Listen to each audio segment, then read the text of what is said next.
Welcome to my video about my little 3D printed nuka machine. As you can see, I printed this all in one piece. And if you're going to print this yourself, I would suggest you print this at a pretty high resolution and without any infill, because it doesn't really need infill.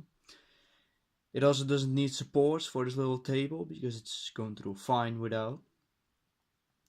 First I painted this model entirely red, then I painted these components white and of course black.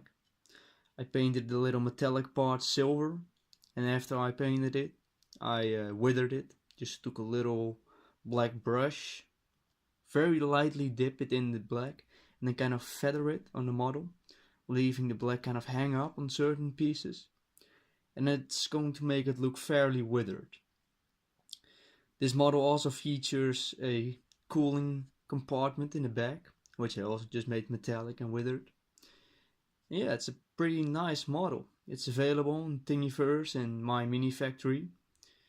And yeah, I would suggest you to print it.